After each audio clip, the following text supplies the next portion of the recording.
Pessoal, boa noite, sejam bem-vindos ao primeiro capítulo do Startup Grind Ribeirão Preto.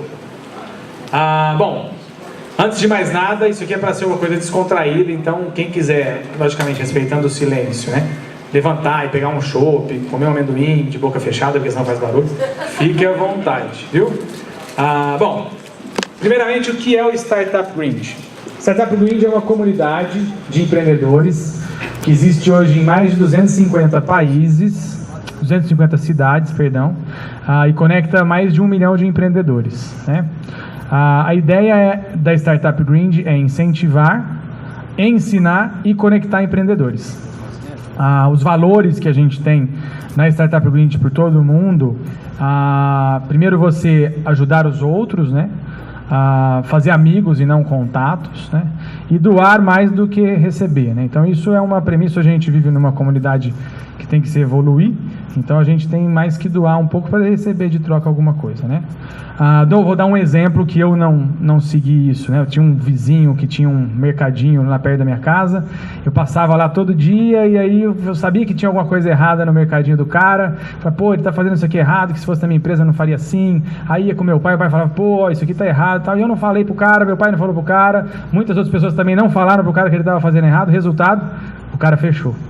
Quer dizer, a gente podia ter ajudado o cara de alguma maneira. Não sei se ele ia continuar funcionando, mas que a gente ia ajudar e ajudar.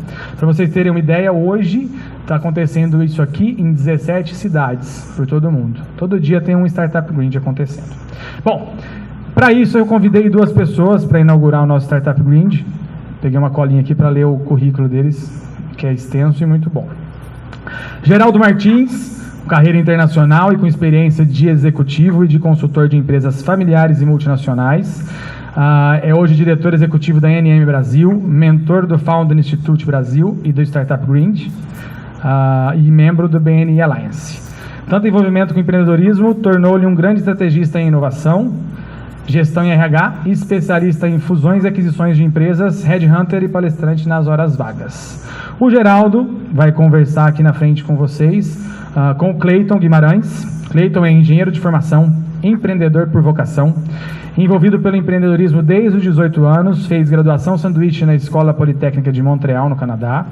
Em 2013, conheceu na Campus Party a nova economia e as novas práticas empreendedoras das startups, um dos fundadores da plataforma Fleet, de compartilhamento de carros particulares, que chegou a ter 100 mil usuários e 22 mil carros cadastrados em 4 regiões metropolitanas. Ribeirão Preto, ele trouxe o maior programa de lançamento de startups do mundo, o Founder Institute, presente em mais de 200 cidades, 60 países, que somadas já geram mais de 600 milhões de dólares em investimentos diretos nas startups. Ultrapassou a casa dos 3 bilhões de valuation.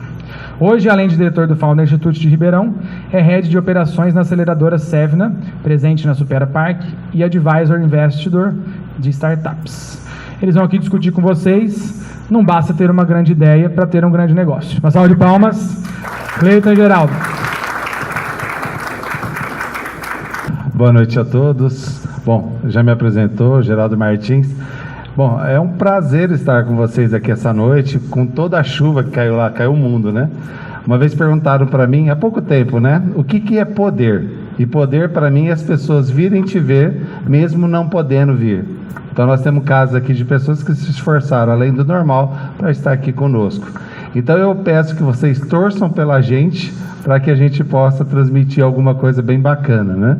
Essa noite eu tenho o grande privilégio de entrevistar um big amigo, né? Nós vamos falar um pouco sobre isso também, sobre amizade, gratidão, mas nós vamos falar principalmente das 1.700 ideias que passaram pelo Founder nos últimos 2 anos e como que foram, né? As quedas, as melhores práticas, como é que uma ideia ruim virou um excelente negócio e vice-versa. Bom, Cleiton Guimarães, Cleiton, eu de cara, assim, cara, explica o que é essa vida toda, porque o seu currículo é extenso, ele é fantástico e ele também não tem só vitórias, né? Ele tem alguns tombos. Eu acho que essa noite aqui a gente precisa conversar muito mais sobre os tombos do que dos méritos, do que os louvores, que é muito mais prático para a gente, porque isso pode ajudar todo mundo. Cleiton, por favor. Olá, pessoal, boa noite, tudo bem? Primeiro quero agradecer muito a presença, agradecer o convite do Zacarias, agradeço o convite, de toda a organização desse evento. Eu conheci o Startup Grind em Curitiba há 3 anos atrás. É um grande amigo, Rodrigo de Alvarenga, que conduz o capítulo de Curitiba. E eu, na plateia, Geraldo, eu já ficava imaginando, falando, um dia eu vou contar minha história, seja no Grind ou seja em qualquer outro local. Mas contar minha história, eu acho que assim, eu sempre deixo para os bastidores, né? Eu prefiro contar as histórias das startups que eu consigo ajudar. Esse é o seu grande alento que eu tenho, é o grande poder que eu tenho hoje em dia, é conseguir ajudar as pessoas, conseguir ajudar as startups em formação e os grandes eventos, enfim. Bom, falando agora, hoje eu vou falar um pouquinho de mim. A minha carreira, ela, como pré-definiu aí, ela se iniciou já no mundo empreendedor com 18 anos, como ele falou, assim que eu entrei na universidade.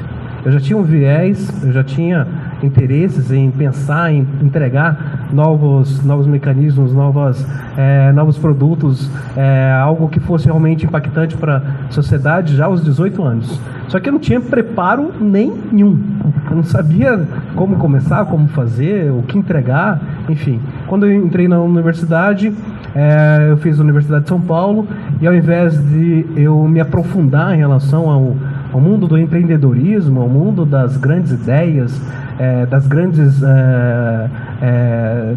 grandes execuções, eu fiquei muito focado no mundo das teorias. A Universidade de São Paulo, ela prepara muito bem, ela faz uma formação muito boa na parte técnica, mas na parte empreendedora, ela não consegue hoje entregar esse volume de informação que está acontecendo fora da universidade, ou em algumas outras universidades que têm um certo viés. Então, eu fiquei muito incomodado, muitíssimo incomodado em fazer somente a parte técnica da minha escola de engenharia de São Carlos. Foi onde eu fiz minha primeira universidade. Aí, de tão incomodado que eu bati a porta do Sebrae, que já existia na época. Pessoal, não sou tão novo assim. Já existia na época, e aí eu fui aprender o que é os 4 P's do marketing, posicionamento, praça, enfim. E eu comecei a entender qual que era realmente as estruturas que formavam uma boa empresa, ou as estruturas que você deveria ter para seguir no campo administrativo para poder realmente entregar um certo valor. Só que para mim ainda estava muito incipiente, era muito retrógrado, inclusive para falar, porque assim, eu não queria abrir uma padaria, cara. Eu não queria aprender a fazer, enquanto engenheiro eletricista, fazer um novo ventilador, enfim. Eu queria algo mais, eu queria algo diferente. E na época, eu senti que faltava esse tipo de informação, esse tipo de organização aqui no país. Lembrando, isso aconteceu em 2002, já faz um tempinho. E com essa ânsia, com essa inquietação, eu descobri um curso, uma possibilidade de fazer parte da minha graduação no Canadá, na Escola Politécnica de Montreal. Quando eu vislumbrei isso, eu falei, eu vou fazer. Vou de todo jeito. Eu vou de qualquer maneira. Eu vou de qualquer maneira. O interessante, até contar um pedacinho disso, a prova para poder fazer a avaliação e a seleção dos candidatos para poder chegar até pleitear uma das vagas, eram apenas 10 vagas na época, era em francês, e eu tinha 60 dias para poder fazer e executar a prova. Eu falava só bonjour e abajur, absolutamente mais nada. Eu fiquei 60 dias enclausurado dentro do sítio que nós temos, do sítio do meu pai, das 7 da manhã à meia-noite, estudando francês. Eu pegava aqueles cassetes, sabe? Cassete, eu não lembro Alguém disso. conhece cassete? Eu não sei o que é isso. Alguém sabe o que é cassete? Alguém sabe, por favor, identifique. Eu pegava os cassetes, pegava os livrinhos da Wizard, e eu ouvi e tal, eu falei, isso aqui que ele falou. Aí eu anotava e tal. Foram 60 dias, mas muito imerso no objetivo de aprender e de fato ir lá fazer a prova. Quando eu fui fazer a prova, eu escrevi lá algumas coisas, respondi algumas coisas, só que eu não tinha segurança, né? Eu não falava francês, eu só, eu enganava um pouquinho. E de repente, 3 meses depois, eu recebo o comunicado que uma das 10 vagas, eu fiquei em 9º lugar, Não foi ideia, não fui útil. Mas para mim foi como se tivesse sido uma excelente vitória, sabe? Para mim foi algo espetacular. Muito pelo feito da execução, muito do feito da ideia e muito por pegar isso mesmo e resolver fazer. Aí chegando lá, eu fui com 15 dias antes de iniciar a universidade lá, a Escola Politécnica, e a minha grade, eu que formatava a minha grade. E eu coloquei toda ela voltada para o empreendedorismo. Então tinha desde engenharia econômica, tinha inovação tecnológica, tinha curso de empreendedorismo, curso de socialização, inclusive, pensar em 2002, curso de socialização, não existia Facebook. Aliás, a história do Facebook começa mais ou menos nessa época. Então eu passei um ano dentro da Universidade, da Escola Politécnica de Montreal, fantástico. Eu não bebia cerveja. Não bebia, aprendeu lá? Eu aprendi a beber cerveja lá. Peraí, você aprendeu francês e beber cerveja, é isso? Exatamente. O negócio ficou bom. Deixa eu te perguntar uma coisa nessa linha dessa história aí. O que foi fundamental para que você ficasse trancado durante 2 meses, com todas as tentações de descansar, de passear, de fazer outras coisas? Você ficou 60 dias enfurnados por causa do francês. No segundo momento, o empreendedorismo na veia, você teve que colocar em prática também nessa nova universidade. O que fez essa diferença? Você fazer isso? O que te chamou a atenção para esse lado? Então, é foco, né? Eu tive um foco muito acentuado. Eu quero mesmo aprender como que se faz, se pensa, se realiza, se pratica empreendedorismo. E eu queria fazer isso com as pessoas que realmente estavam tendo um sucesso diferente daqueles que estavam acontecendo no país. Porque eu queria atrelar ao mundo da universidade, o mundo que a universidade consegue nos entregar em termos de técnica, em termos de formação curricular, em termos de tudo que você possa imaginar, mas um aditivo que fosse muito complementar àquilo. Então, quando eu fui para lá, primeiro foco, eu estava muito focado em fazer aquilo, retornar para o Brasil e começar a ser um instrumento não um instrumento diferenciado, mas ser um instrumento que somasse aos outros tantas pessoas que tinham também o mesmo viés, de poder colaborar, poder pensar em alguma coisa diferente, poder entregar alguma coisa diferente, que pudesse atingir o quanto mais de pessoas possível. Bacana. Nós entramos aí na fase da colaboração, né? Da colaboração mundial, agregar valor para todo mundo, não importa de quem é a ideia, vamos caminhando. Na chamada aqui do nosso evento, nós colocamos ali, Cleiton, as 1.700 ideias da Founder nesses últimos 2 anos, né? Quando eu pedi para o Cleiton me dar um número, gente, o Cleiton falou assim, nossa, nós fizemos tudo isso, nós tivemos, é sempre a palavra nós, né? Então chegou até a Founder 1.700 ideias de negócios concretos, em menos de 2 anos praticamente, né? E assim, o que é dessa tua experiência no exterior que você vê nas que tiveram sucesso aqui e o que você não vê normalmente nisso? Geraldo, ideias pipocam em todo lugar. Eu tenho certeza que pelo menos 90% de vocês já teve uma boa ideia. Eu tenho absoluta certeza, porque ela realmente é pipoca e ela está muito condicionada a uma inquietação que você tem, ou uma observância que você fez, ou uma oportunidade que de repente ninguém tenha tido visão para isso, ou de repente alguma coisa que alguém já fez lá fora e você quer replicar aqui no país. Quando eu fiz esse curso, né, de complemento lá no Canadá, a coisa que mais me chamou a atenção, Geraldo, é que, gente, ideia ela pode pipocar em qualquer lugar, mas o que faz elas gerar realmente valor é a execução. E eles não são mais brilhantes de que nós, brasileiros. Aliás, até eu acho o inverso. Nós temos muito mais criatividade, até em detrimento de grandes problemas que a gente passa. Hoje, pensando nos problemas atuais, os problemas corriqueiros do país, não pensando nas questões de política, mas nas questões do cotidiano, a gente verifica potencialidades muito maiores do que acontece, inclusive, lá fora. Mas o que acontece lá fora? Eles são muito organizados. Isso é uma coisa que a gente tem que aprender muito. Metodologia, são metódicos. Eles são organizados. Eles iniciam Eles vão passar por um processo, eles têm uma sequência daquilo, na sequência eles metrificam aquilo, entregam o valor que trabalharam anteriormente, e de repente estão condicionando, é uma engrenagem. O que o brasileiro faz vamos fazendo aí, não é mais ou menos assim? Vamos fazendo que uma hora dá certo, né? Lá não, eles têm certos métodos e tal, que eles condicionam o sucesso o sucesso do que eles empreendem através de pequenos sucessos.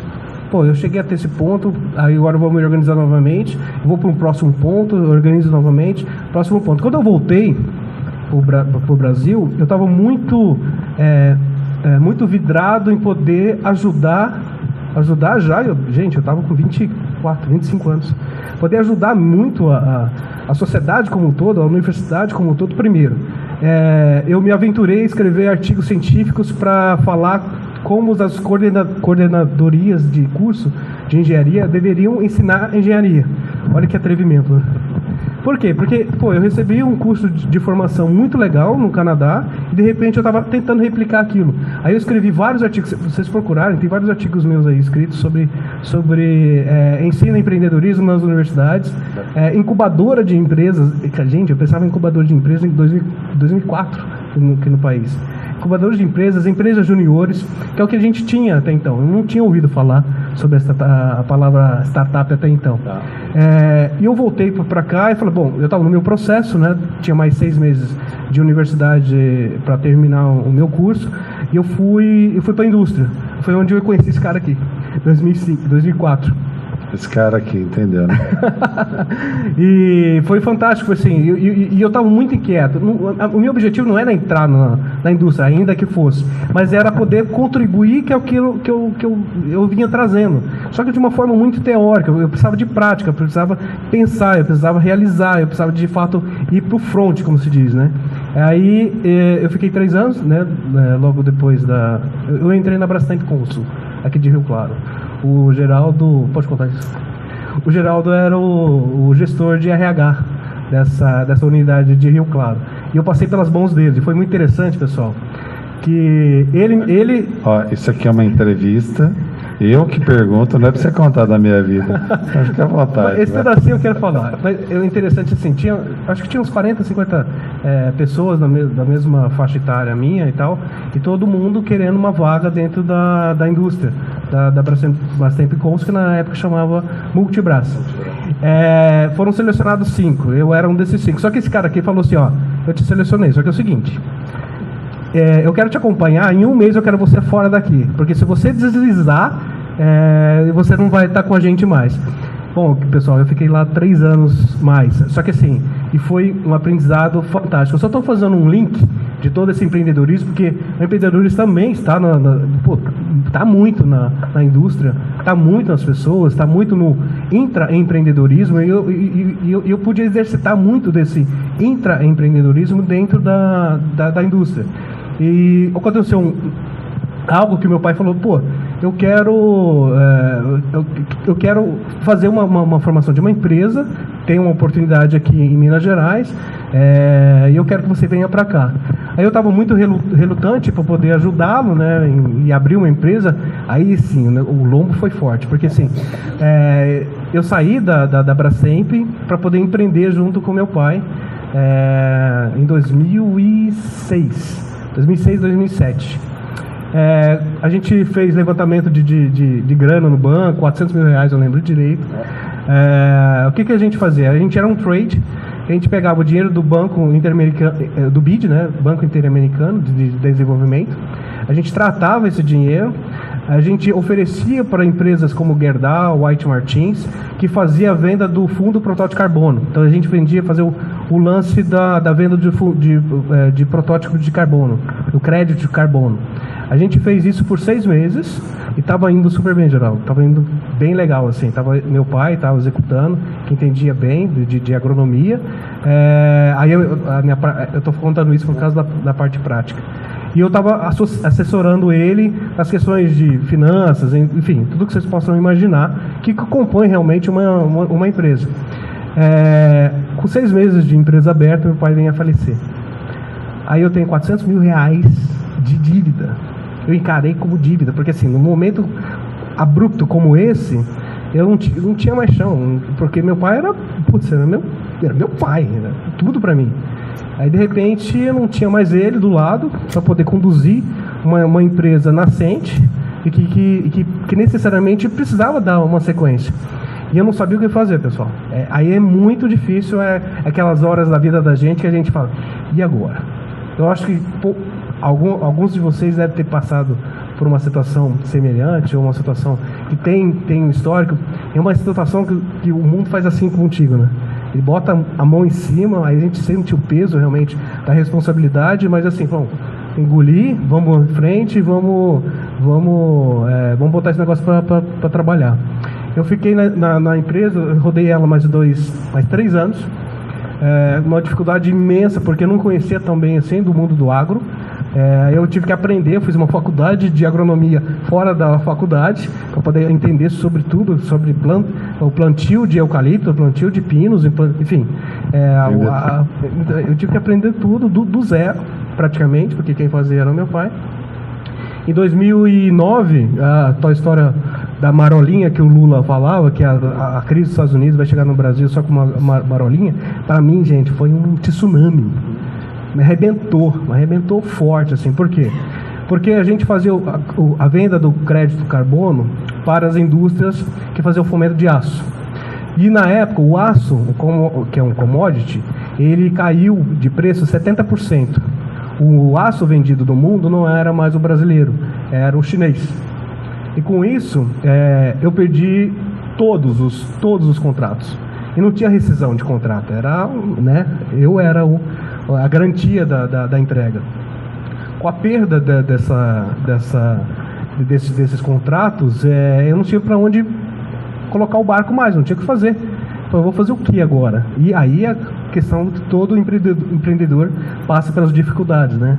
Aí cheque começa a voltar, aí lei trabalhista que começa a bater a tua porta, aí você tem que se virar, você tem que fazer. Aí é questão de pivotar, é questão de entregar, encontrar um novo nicho, encontrar uma nova oportunidade para poder salvar aquilo que você tinha construído até então. Aí eu fui para o mundo da soja, resolvi parte do problema. Mas o que eu entendi em relação a isso? Gente, a teoria estava legal, a minha prática eu precisava aprender um pouco mais. Aí eu resolvi voltar para a universidade. Eu vou voltar porque eu estou muito burro em relação a empreender na prática, né? Aí eu voltei porque algumas aí eu vou entrar no campo das ideias. Algumas das ideias se originaram dentro da operação que eu fazia. Porque a gente fazia o trade do fundo portal de carbono, só que dentro da operação, que é o plantio de eucalipto, o plantio de pinos, a logística para poder fazer a entrega desse carvão que ia para a siderurgia, surgiu várias oportunidades. E sempre oportunidades que era um grande problema, que era a grande dor que acontecia no decorrer. É que eu não tive a oportunidade, ou talvez a sabedoria, de pegar o foco, de pegar esse problema e resolver através de uma oferta. Eu não fiz isso. Mas quando eu voltei para a universidade, eu tive a possibilidade de repensar isso. Agora eu vou pegar um dos projetos, eu vou incubar, eu vou botar dentro do mestrado e vou fazer a dissertação de uma possibilidade. Aí foi onde eu fiz novamente um ciclo completo, 2 anos, né, de mestrado, focando na solução de um problema. Aí me organizei muito bem. Uma das fazendas, aí eu fiz um sistema que serve muito bem ao plantio de soja. E uma das fazendas que eu fiz o protótipo e a verificação e validação foi a fazenda do Blairo Maggi, é isso? Blairo Maggi. E eu voltei super feliz, pessoal, porque realmente, eu não sou tão burro assim, né? Dá pra fazer algumas coisas legais. Dá pra quebrar um galho. Cleiton, e me fala uma coisa, tá? Essa foi uma experiência, tem outras experiências de negócio também. Eu quero entrar agora na parte das 1.700 ideias nesse trajeto, né? Você aprendeu muito com toda essa situação. E a gente costuma dizer o seguinte, que no Vale do Silício, os investidores só conversam com você se você quebrou pelo menos 3, 4 vezes. Porque senão eles não vão conversar com você. Porque se você já não teve dificuldades, já não fez bobagem, já não fez besteira na sua vida, você não é uma pessoa que merece ser investida. Exatamente. Porque no Vale, nas startups, na verdade, nós não investimos no cavalo, nós investimos no jockey. Então o jockey tem que ter esse comportamento. E entrando nas 1.700 ideias da Founder, explica um pouco para o pessoal, né, como é que funciona esse processo de inscrição, o porquê, e aí para a gente decorrer um pouco até nós chegarmos nos finalistas, né, porque todo mundo acha muito bonito, né? Ah, tal startup foi parar lá no Vale do Silício, a Founder veio o pessoal lá da Bossa Nova, que é um fundo de investimentos pesado, tem a Sevna, que é a aceleradora, que tem investidores também, é tudo lindo e maravilhoso, mas a gente quer falar um pouco sobre essa parte também aí dos percalços. Beleza. Eu contei essa história só para mostrar que tem um certo embasamento. Como eu falei aqui, meu grande propósito é poder empoderar e ajudar as startups que têm viés de entrega valor para a sociedade. Acho que esse é o grande foco que eu tenho hoje em dia, porque assim, eu passei por muitas dificuldades. O que o Geraldo falou é exatamente isso. Quando você sente a dor realmente de um fracasso, que eu vou falar... Fracasso, que é uma palavra linda que eu gosto muito. Quando você sente essa dor, você procura por todos os viés para que você possa não repetir novamente, pelo menos essa linha de insucesso que você obteve. Aí o que acontece? Depois do mestrado, eu fui para o doutorado, e logo no doutorado, em 2013, eu fui para Campus Party. Aí que eu entendi, pessoal. Entendi como é que um modelo novo de fazer empreendedorismo é a partir da criação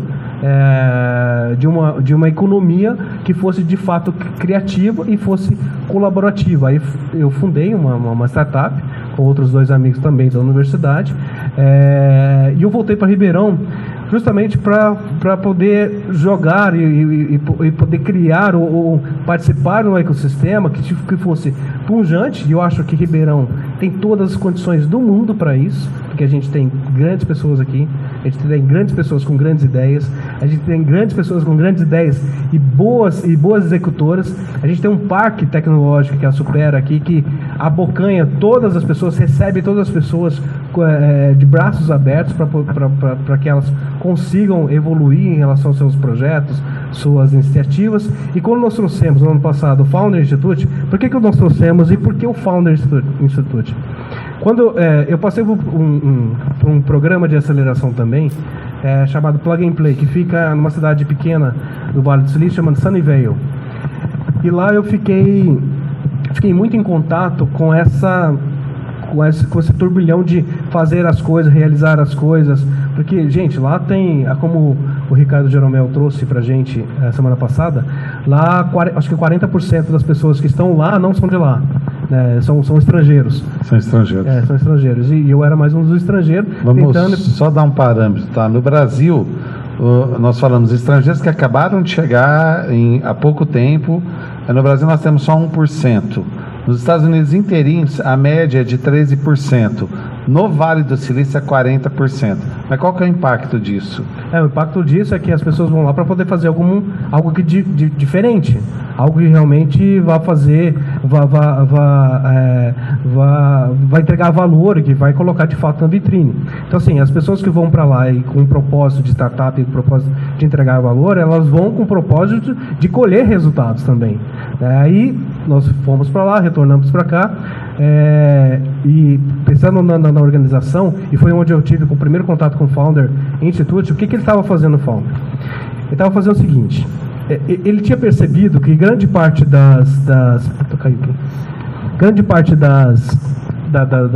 grandes execuções, das grandes startups, estavam sendo originadas apenas no Vale, e alguns clusters, como Israel, que é um berço fantástico em relação à criação de soluções, e alguns outros, como Espanha, enfim. E que existia um método, como a gente estava falando, existia um método que não é uma receita de bolo, mas ele é uma orientação que era muito evidente, que ela culmina desde a ideação, ou seja, quando você tem uma ideia, Isso é importante. Quando você tem uma ideia, quando você valida aquela ideia, quando você verifica ela no mercado, quando você começa a fazer seus primeiros investimentos em termos de tempo, em termos de grana, e quando você começa a receber certos resultados.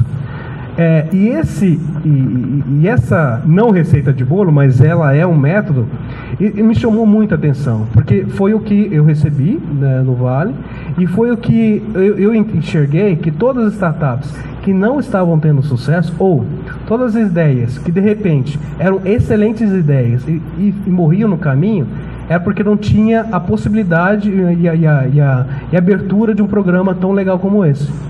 Pô, é interessante abrir uma aceleradora? Legal. Mas a aceleradora ela vai pegar o teu estágio já validada, já recebendo grana, já fazendo movimentos no mercado, enfim. O processo do Founder é um processo anterior, onde ele pega a ideia, ele vasculha junto com o Founder, ou seja, a pessoa que teve a ideia, e bate muito para saber se aquilo lá vai ter um certo resultado, vai ter realmente alguma implicação. Nesses 2 anos de Founder Institute que nós trouxemos aqui para Ribeirão Preto, só para números, o Founder ele nasceu em 2009 no Vale do Silício, em Palo Alto, com um cara chamado Adel Rassi, que ele era roommate do Elon Musk, né? E ele juntou pegou dinheiro do Elon e falou assim: olha, cara, me presta um grana aí e tal. Tô brincando. Ele fez 9 IPOs, esse Adel Rassi.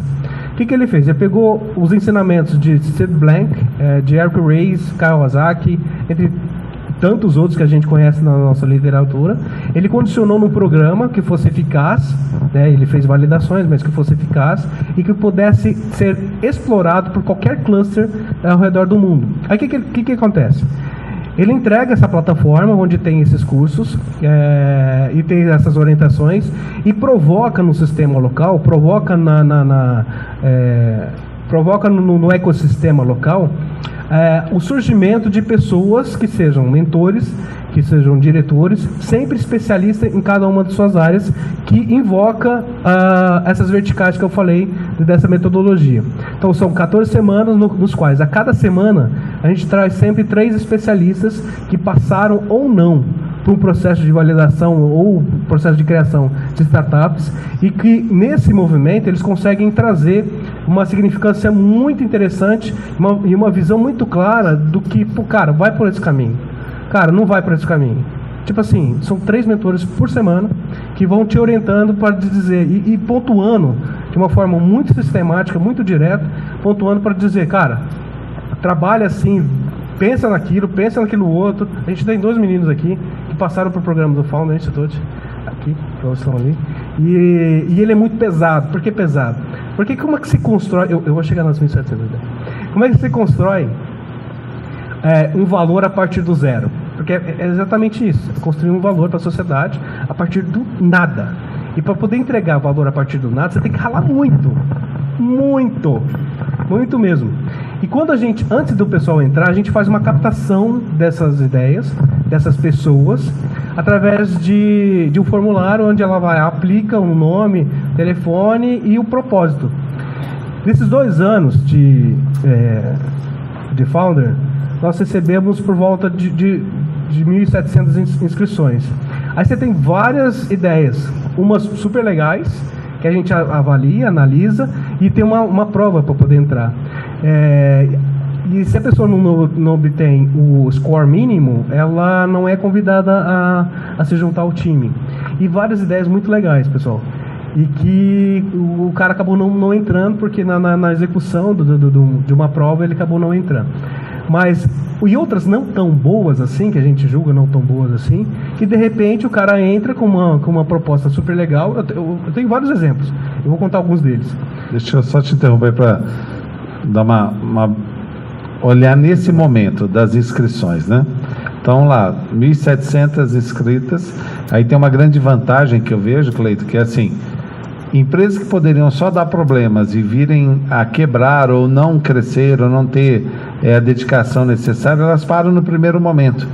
Então, eu enxergo muito isso no Founder, que o Founder faz com que a gente antecipe todas as situações. Então, coisas que iam acontecer daqui 3, 4, 5 anos, elas se antecipam e até nem chegam a surgir as empresas. Pelo menos você não tem um mercado aí, né, com vários problemas como a gente tem aí, né? E a segunda fase, aí o pessoal foi inscrito, se aplicou, tá? E aí tem o processo seletivo e chegou. Aí nós chegamos nesse momento. Fala um pouquinho sobre isso. No ano passado foram 27 selecionados dessas. No ano passado foram 430 inscrições, no qual a gente analisa uma a uma. A gente pega o score da prova, né? Eles fazem uma prova online, é uma prova que tem uma assertividade de 85%. Isso é importante dizer.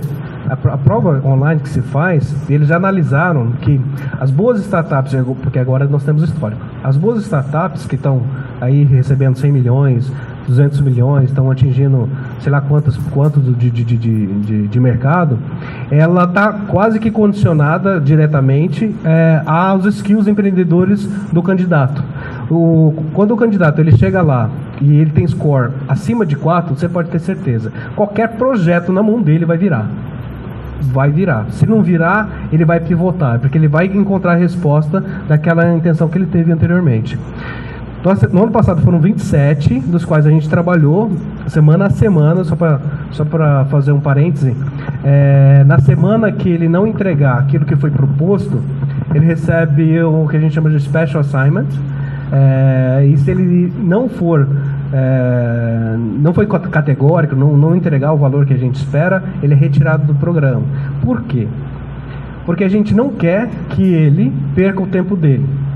E por que ele às vezes não consegue entregar? Cara, você tem várias questões relacionadas a isso. Foca uma delas. Se ele não tiver focado, eu tenho que estar 100% focado, largar meu emprego. Não precisa largar emprego.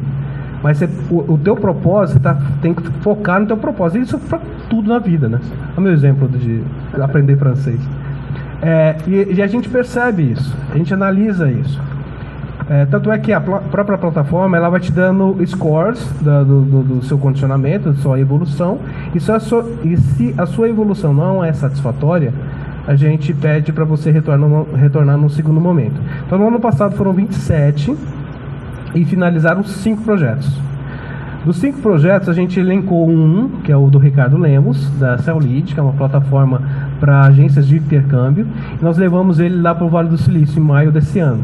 Ele representou a nossa cidade num evento global chamado FounderX.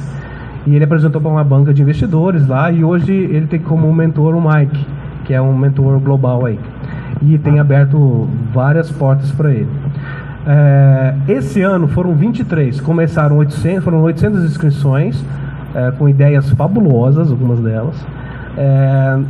Foram aprovadas 49 inscrições, dos quais iniciaram o programa, na verdade, 23. E dos 23, nós finalizamos com 5 projetos. Essa finalização aconteceu no dia 19 de outubro, agora, e foi uma grande festa, né, Geraldo? Foi excelente. Foi uma grande festa onde eles puderam apresentar seus projetos já validados por uma banca de investidores, que estava a Bossa Nova, estava o Severin Participações, estava a Malbisa, estava a Aline Magalhães, que é uma investidora anjo, e estava o Carlos Ferri também.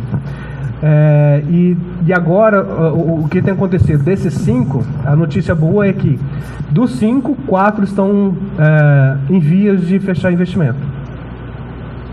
E vão conseguir, eu tenho certeza. Aconteceu recentemente, gente, a ideia brotou lá dentro, praticamente. Algumas pessoas vieram com algumas ideias anteriormente, mas de questão de processo de execução, quase zero. Ou zero, posso dizer. Mas eles chegaram nesse final. Então, isso que eu queria que você falasse um pouco pra gente, né? Inicialmente é um mundo meio maluco, né? Você parte do zero, você tem uma ideia, não tem fundamento algum que você está falando, não você, né? Mas eu digo, a ideia não tem fundamento algum, e essa ideia vira um dos finalistas do Founder, vai para o Vale do Silício, tem toda uma estrutura por trás, e a pessoa pode ser um dos próximos unicórnios aí do mundo. Como é que é isso? Porque o nosso público quer ouvir um pouco isso também. Claro, nós queremos saber um pouco dos tombos, das cicatrizes, nós queremos saber isso. Como é que parte do zero, do nada, literalmente, e vira um bilionário? Né? Nós temos todos os processos, tá bem?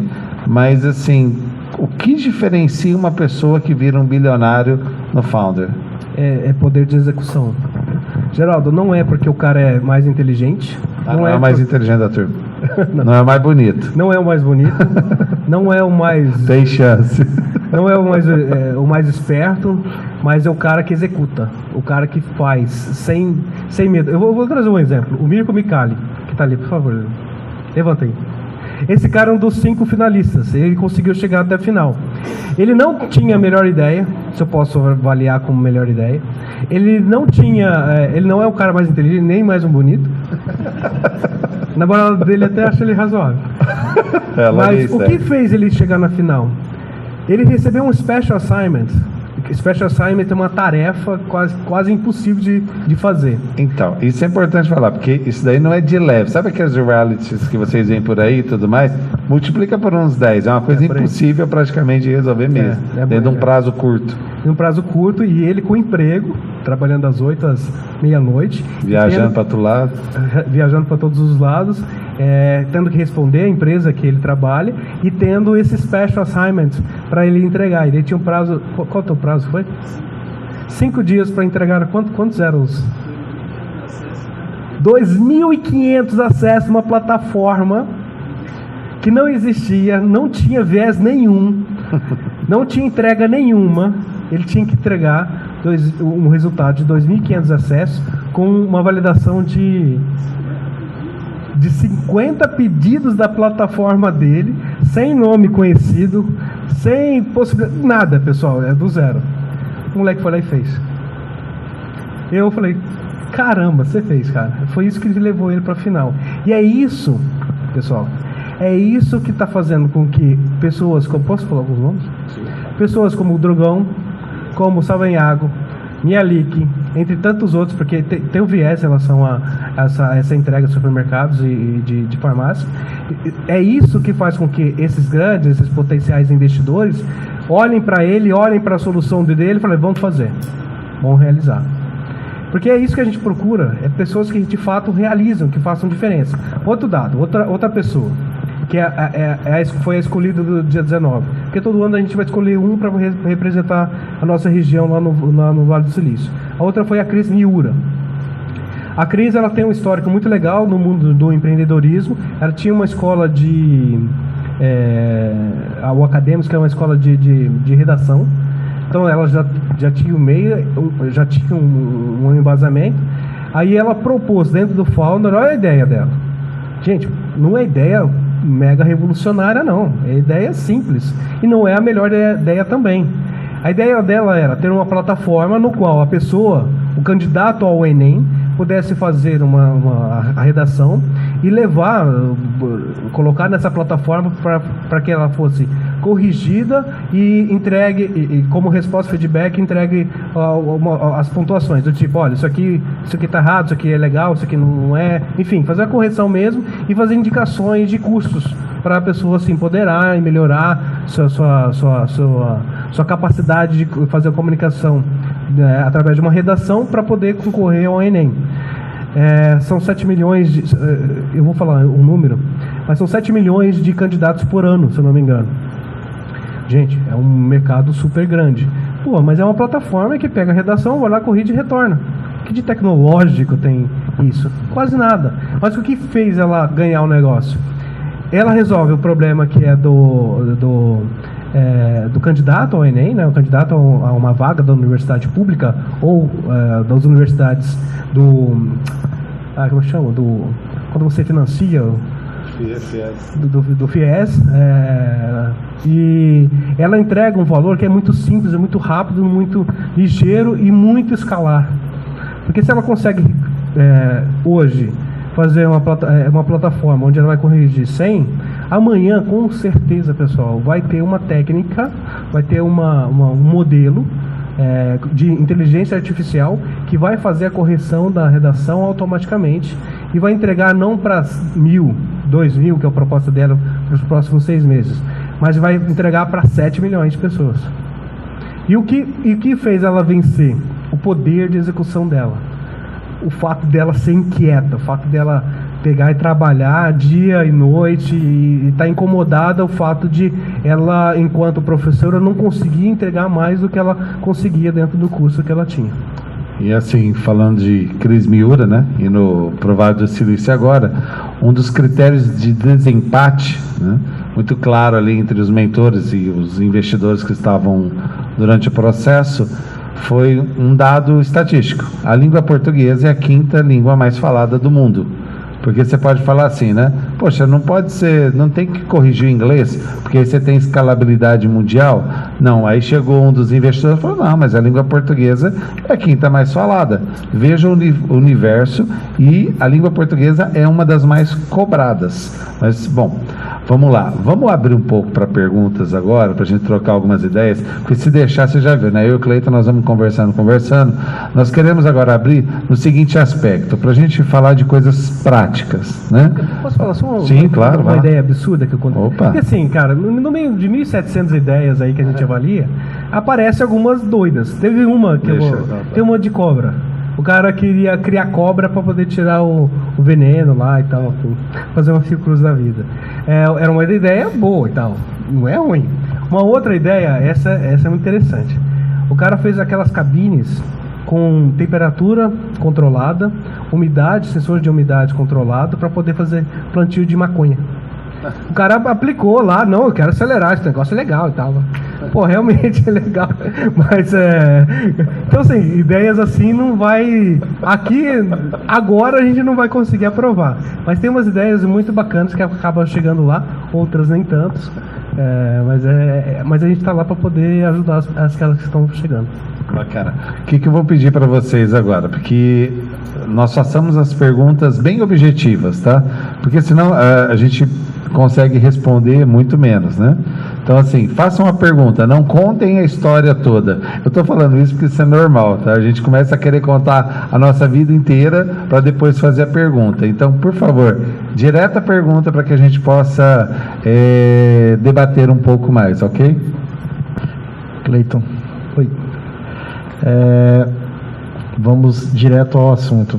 Entrou no site da Founder, faz um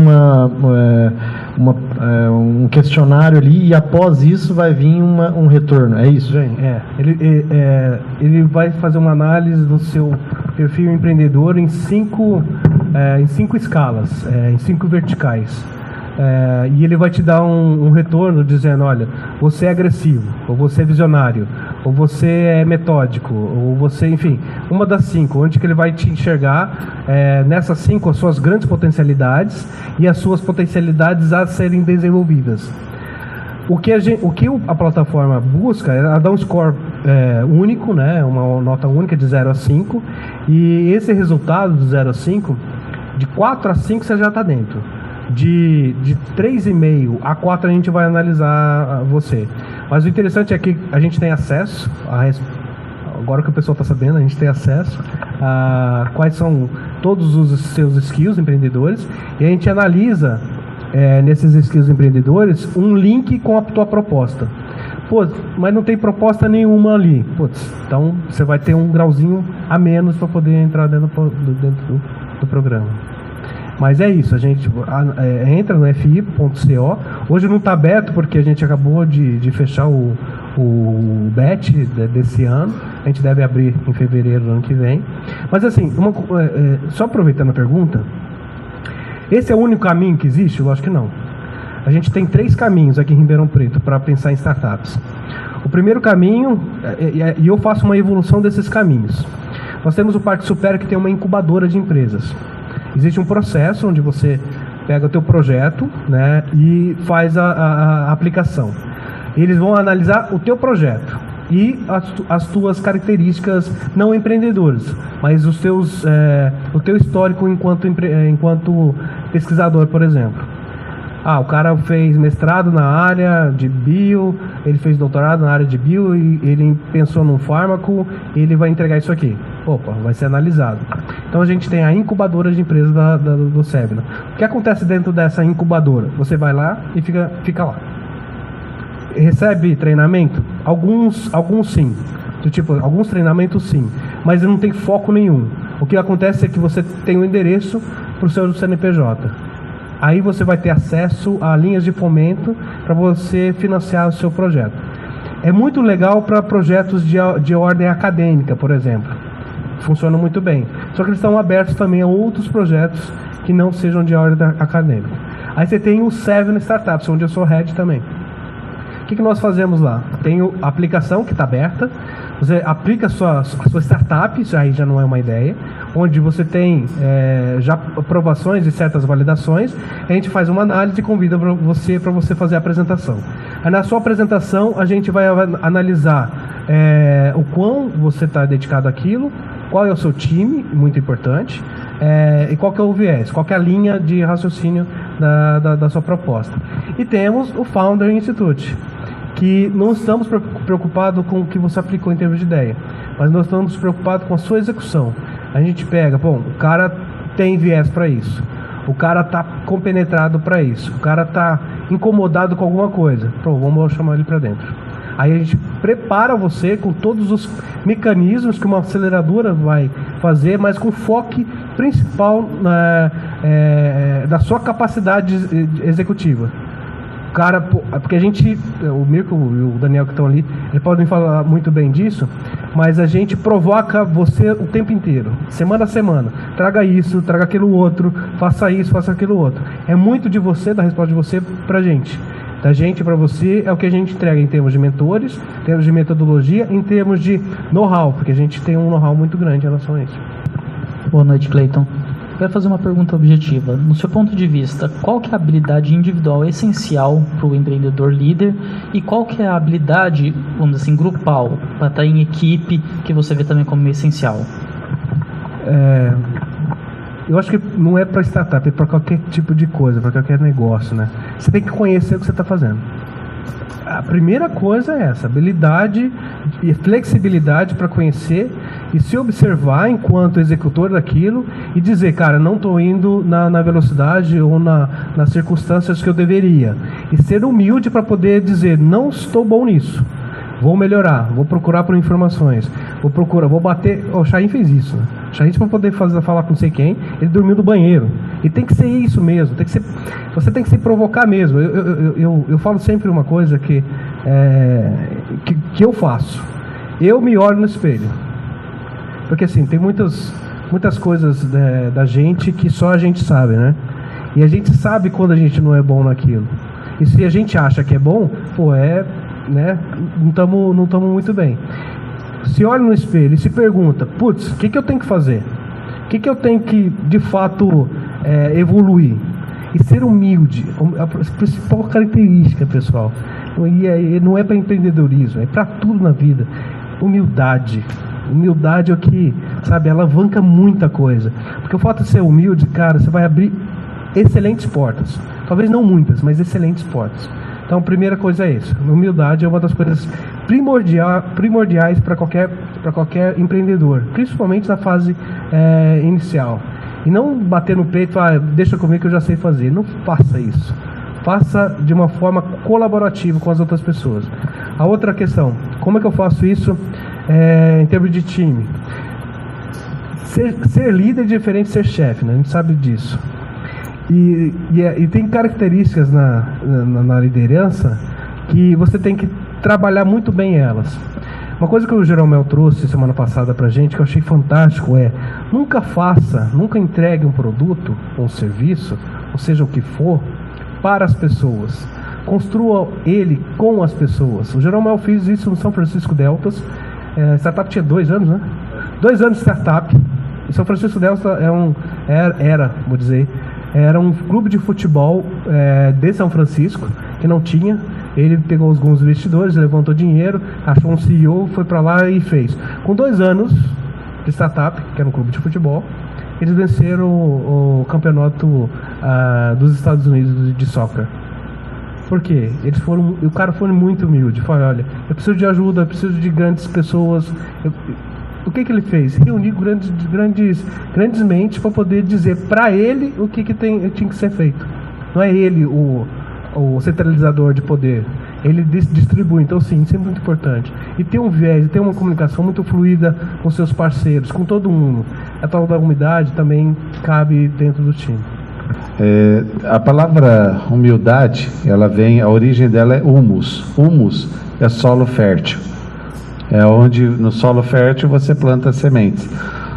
Eu percebo muito na Founder que as startups que não avançam são das pessoas que não conseguem ouvir os mentores.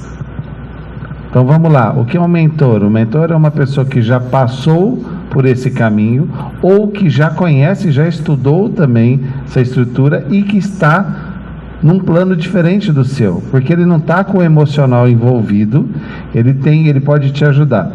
A maioria das startups que não dão certo é porque as pessoas não ouvem, não conseguem ouvir, elas não conseguem estar presentes. Isso é uma característica importantíssima. Isso está aliado à humildade, porque senão você quer o glamour, e aí eu já quero antecipar para vocês e vou te perguntar, tem glamour nas startups? As que dão certo, não. Nas startups que estão dando certo aí, a gente pode verificar várias delas. A gente tanto do Founder quanto do Sevena, a gente sempre procura trazer sempre uma referência de execução, um founder de uma startup que esteja despontando por aí. E de todas as pessoas que a gente consegue trazer, eles são muito categóricos. Pessoal, eu trabalho muito, a gente trabalha muito, a gente entrega muito, a gente conversa muito, a gente ouve muito, como o Geraldo disse.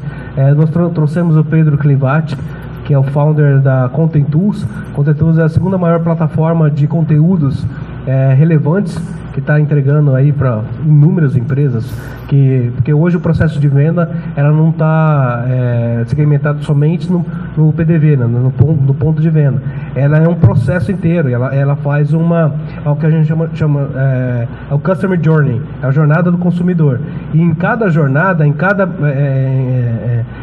fase da tomada de decisão dele, ele tem que ser abastecido com uma proposta, ou com uma visão, ou com enfim, isso é uma maneira de você ir trabalhando ele em diversos estágios da compra, para que no momento da compra ele lembre da sua marca, não lembre da marca do concorrente.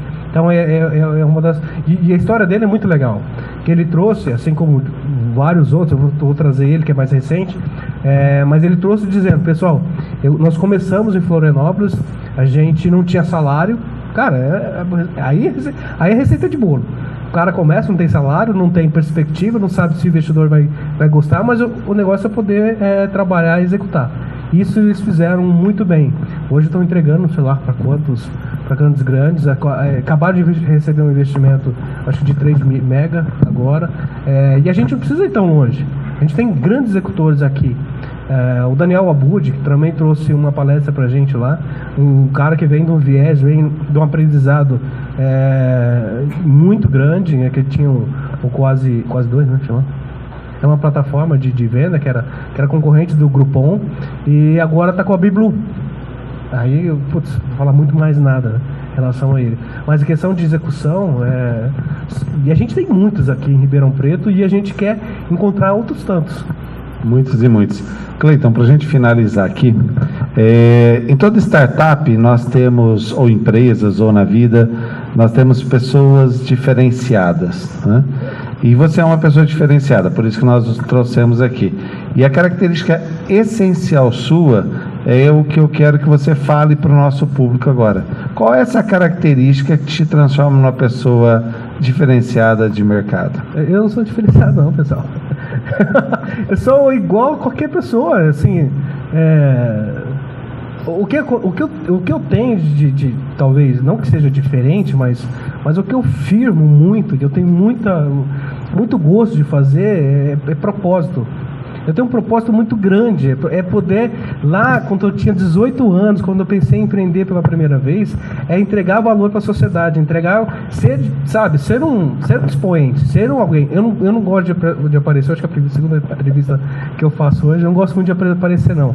Gosto mais de bastidores, porque eu quero que as startups sim apareçam, eu quero que os founders das startups no qual passaram por nós, possam aparecer, apresentar seus valores, apresentar seus diferenciais para a sociedade e que a sociedade inteira consiga se beneficiar dessas entregas.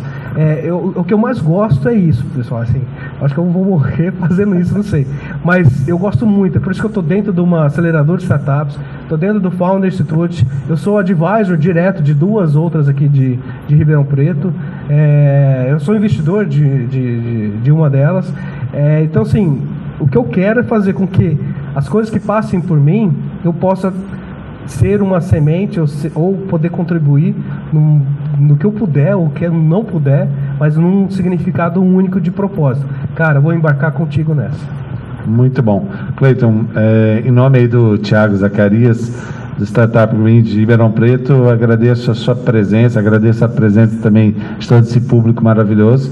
Esse é o primeiro evento que nós realizamos em Ribeirão Preto, em 2018. Acho que antes, um pouquinho, lá para o dia 16, talvez a gente realize já o segundo, se não, para 2018 nós teremos mais de 10 eventos como esses, que têm a finalidade específica de ajudar o empreendedorismo da nossa região. Cleiton, muito obrigado, viu?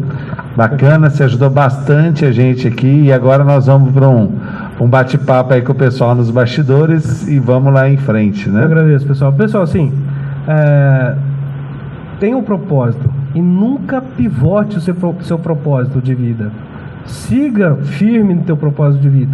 Pivote a ideia, pivote a solução, pivote o que for, mas o seu propósito de vida tenha único na sua mente, tenha único nas suas mãos e junte com as pessoas, faça de forma muito colaborativa e nunca faça coisas para as pessoas, faça com elas. Muito bem. Obrigado, pessoal.